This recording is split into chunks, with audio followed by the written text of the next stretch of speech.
Hello दोस्तों, मैं हूं दिनेश के वोरा। न्यूज़ टाइम पे आपका स्वागत है। भारत के संदर्भ में ये एपिसोड भारत में चाइना का जो इम्पोर्ट है अलग अलग पोर्ट्स पर, उसको 100% चेक किया जा रहा है और जिसकी वजह से पोर्ट्स में कंजेशन बहुत ज़्यादा हो गया है। ख़ासतौर से जो कंसाइनमेंट्स हैं बिल्कुल भी क्लियर नहीं हो पा रहे हैं और इसके चक्कर में जो बाकी जो दूसरे कंसाइनमेंट हैं जो यूरोप से आते हैं, अमेरिका से आते हैं, वो भी रुके पड़े हैं। जब कस्टम्स के अधिकारियों को पूछा गया तो उन्होंने कहा कि ऊपर से ऑर्डर है, ऊपर से। और जब मिनिस्ट्री से पूछा गया ऊपर और बोर्ड से पूछा गया तो उन्होंने कहा कि ऐसा हमने कोई ऑर्डर्स नहीं दिए हैं। अब क्या इस बात पर तो कोई यकीन नहीं करेगा। राइटिंग में ना से तो ओरल ऑर्डर्स तो सरकार के हैं कि चाइना का सामान क्लियर ना किया जाए। अब इस कदम के खिलाफ चाइना के पोर्ट्स में, हांगकांग पोर्ट या बाकी पोर्ट्स में जो इंडिया के एक्सपोर्ट्स हैं, उनके खिलाफ अब चाइना का रिटेलिएशन आ रहा है। उन्होंने वहां पर वही ट्रीटमेंट देना शुरू कर दिया है इंडियन एक्सपोर्ट्स को, मतलब चाइना के लिए इंपोर्ट्स हो गए, कि जो हम यहां पर इनको दे रहे हैं।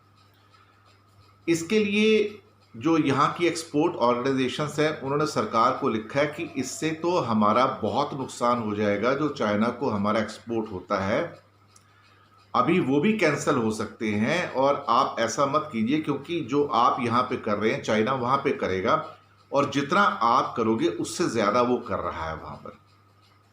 क्योंकि चीन से ये उम्मीद करना कि वो आपके खिलाफ फिर एक्शन नहीं लेगा और सिर्फ आप ही एक्शन लेते रहोगे, तो इन बिंदुओं पर सोच विचार के आप कोई भी डिसीजन लो, क्योंकि जो भी आप करोगे उसका रेपरकशंस हैं, उसके एडवर्स रिजल्ट्स हैं।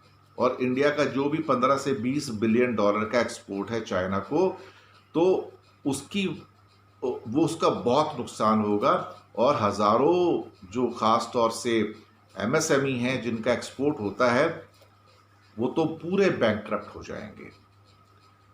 तो ये बातें चल रही हैं इस समय। और अभी एक और रिपोर्ट थी जो मैंने आज सुबह पढ़ी थी इसी संदर्भ में, कि सरकार अब थोड़ा थोड़ा इस बारे में सोच रही है कि जो सामान आता है चाइना से उसको रोककर, छोटे मोटे को छोड़कर, अगर उसको रोका तो जो इंडिया की इंडस्ट्री है उसको बहुत नुकसान होगा। क्योंकि बहुत सारी चीज़ें ऐसी हैं जो इंडिया इंपोर्ट करता है, चाहे वो मोबाइल हो, ड्रग्स के रॉ मटेरियल हों, इलेक्ट्रिकल गुड्स हों, एनर्जी के गुड्स हों, सोलर विंड पावर के चीज़ें हों, या एक बड़ी लंबी चौड़ी फहरिस्त है जिससे लैपटॉप बनते हैं, इलेक्ट्रॉनिक चीज़ें बनती हैं। क्योंकि हमारे यहाँ तो न मदरबोर्ड वो बोर्ड बनते हैं न चिप्स बनते हैं। तो ये सब चीज़ों को छोड़ के अगर उनके जो सरकार का अब नई सोच ये आई है कि जो डिजिटल जो एप्स वगैरह हैं उस पर रोक लगाई जाए जो चाइना की। लेकिन वहाँ भी समस्या ये आ रही है कि जहाँ चाइना इन्वेस्ट कर चुका है, आप उनका क्या करोगे? चाहे वो बाइजू हो, ओयो हो, ओला हो, बिग बास्केट हो, जोमेटो हो। क्योंकि बाकी तो इंडिया के बैंक्स और सरकार और इंडिया की इंडस्ट्री तो उनको इन्वेस्ट करने को तैयार है नहीं। और आप अचानक ना तो जूम बंद कर सकते हैं, ना बिग बास्केट बंद कर सकते हैं, ना जोमेटो बंद कर सकते हैं। तो आप करेंगे क्या अल्टीमेटली? सरकार का सोच ये कि यहाँ पे उनको डिस्करेज किया जाए कि जो टॉप 100 में से 50 से ज़्यादा जो ऐप्स हैं जो यूज़ किए जाते हैं, इंक्लूडिंग पेटीएम, वो सब चाइनीज सपोर्ट से चल रहे हैं। अब जिधर भी सरकार कदम उठाएगी वहीं पे नुकसान है। तो ये चीज़ें हो रही हैं। आज के कई पेपर्स में भी इस बारे में चर्चा आई है। लेकिन हर तरफ से देखा जाए तो अगर ट्रेड के ऊपर किसी भी किस्म की दिक्कतें आती हैं तो नुकसान इंडिया का होगा।